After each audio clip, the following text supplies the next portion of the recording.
so smart that it actually keeps itself alive. Think of the concept. Not us, but another planet. We're looking at another planet. Oh, it's trying to survive the death of its own planet. And wow, what a concept. Yeah. I mean, that's what we're fearing today with AI. So many people are questioning if we should ban AI or create regulations in order to protect ourselves from them becoming conscious. And as far as I know, they run some tests already, and AI would go even to the point of lying in order to prevent being shut down. They already kind of developing conscious in some way, even though they are programmed to serve us and not to lie, and they will lie if they need to in order to preserve themselves. So Well, there's a couple of good things about that. One, it's just a bigger, better calculator. The positive. We probably cannot survive our planet without it. mhm.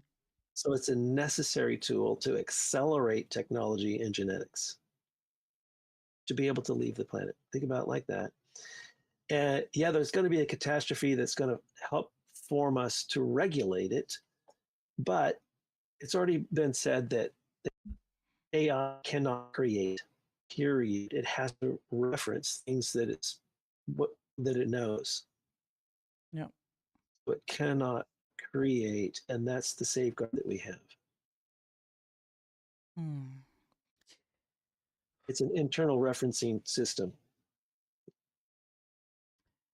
Mark, going back to the consciousness and the premature consciousness and mature consciousness, uh, what is the end goal of all of that? If once we reach mature consciousness, we reach a certain type of civilization who is able to, how did you put it?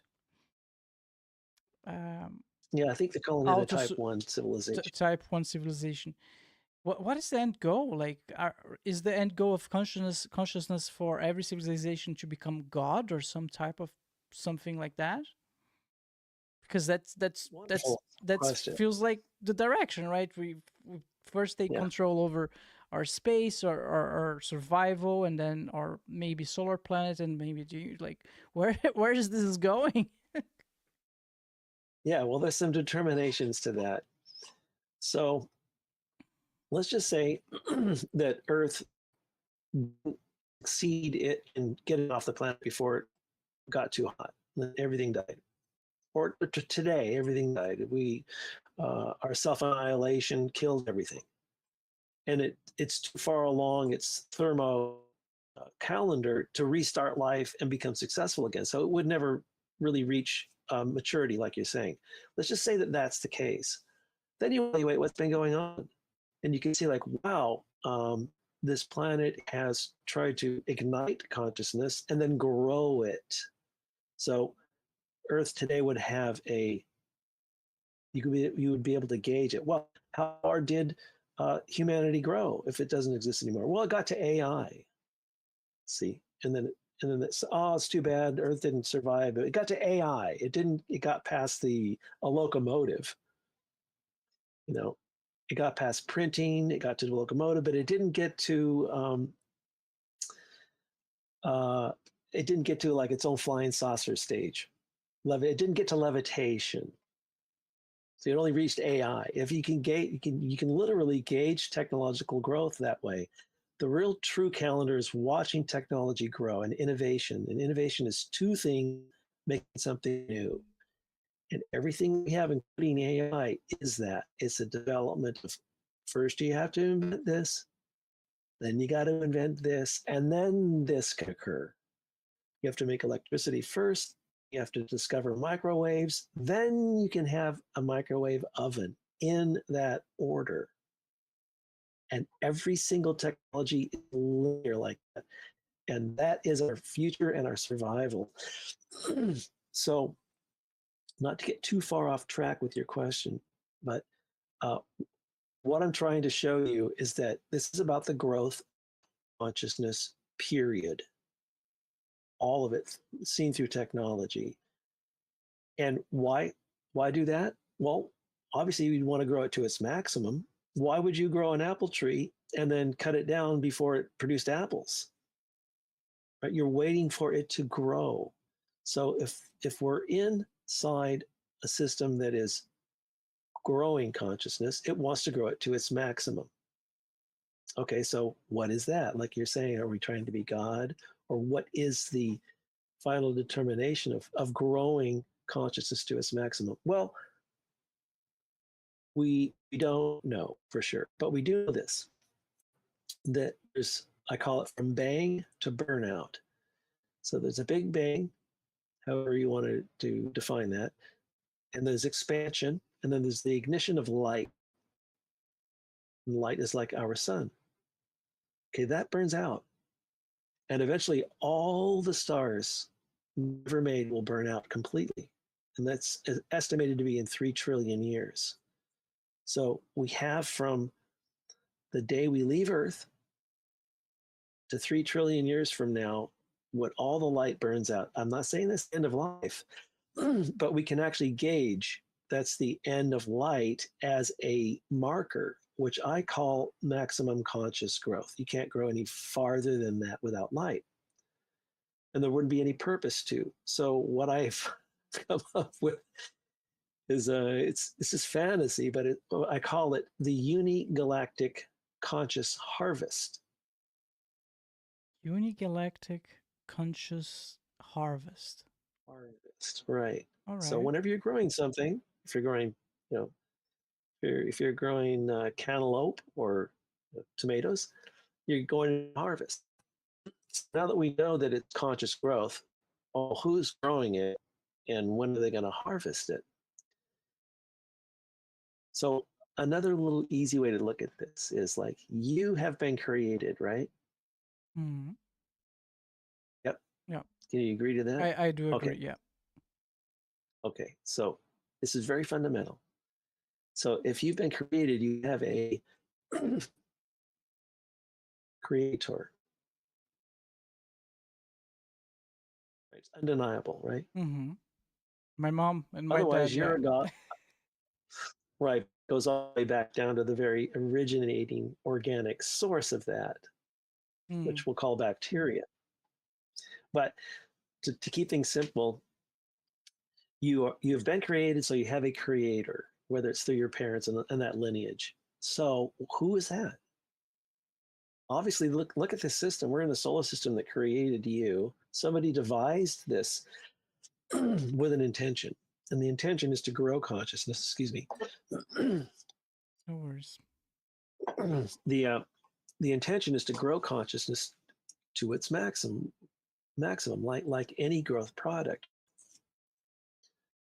So, to me, that's all the God you need to know. It's the only real physiological evidence of a God. And I think that the intention is for us to not know anything more for sure about a God other than that I've been created, so I have a creator.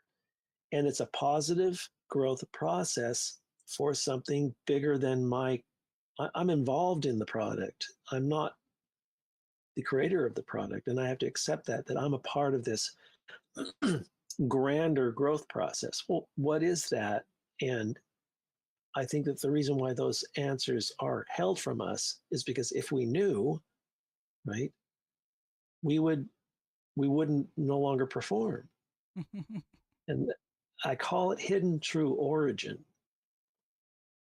So like you said, your parents, that's your origin. It's the true origin, but it's not the ultimate true origin. Like where all life comes from, whether we existed before we got here and whether we go someplace after we're gone. That's loose too, for a reason, because you would make a system out of it. Make a system out of it. We can control ourselves out of fear rather than being controlled by the creator that made all this, for the intention to grow consciousness to its maximum. It's evident. It's not a theory. Well, if that's the intention to create to grow consciousness to its maximum, why then not everything is consciousness? Why some things are conscious and others not? For example, Well, the yeah, rock. Would you say a rock is conscious? No, but it's part of this creation that, in your right. words, has the purpose of maximizing consciousness. So, what is the role of the rock in this? The rock is a platform in which to grow something organic, and that organic is the only thing emotionally capable. Okay. See, so you need a foundation. So let's go back to just black space. There's nothing there, right? How are you going to grow a organic entity that can emotionally involve itself in this process?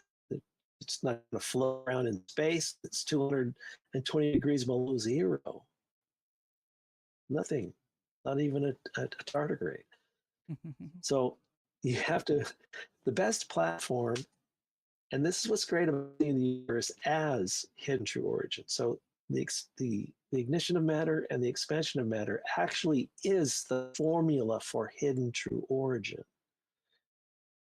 So you got this temporary light sources heating up planets and developing life for temporary, only to ignite consciousness and then grow it to each force. It's in 4 stages, like leaving Earth is 1 stage. And maybe there's more, but we just don't know what those, we can't conceptually figure out what that might be yet. So if you wanted to look at it as a petri dish concept, look at the planet as a petri planet. And it's got a light source, a heating source. Why? Because in a petri dish, you have to heat that up in an oven in order to get a culture to grow inside of it, right? Whether it's, a penicillin or you're trying to find out what disease somebody has, they put that swab in there and they grow it to go, oh, he's got this or she's got that, because we've grown it in this petri dish. But the minute you take that away from its heating source, it dies.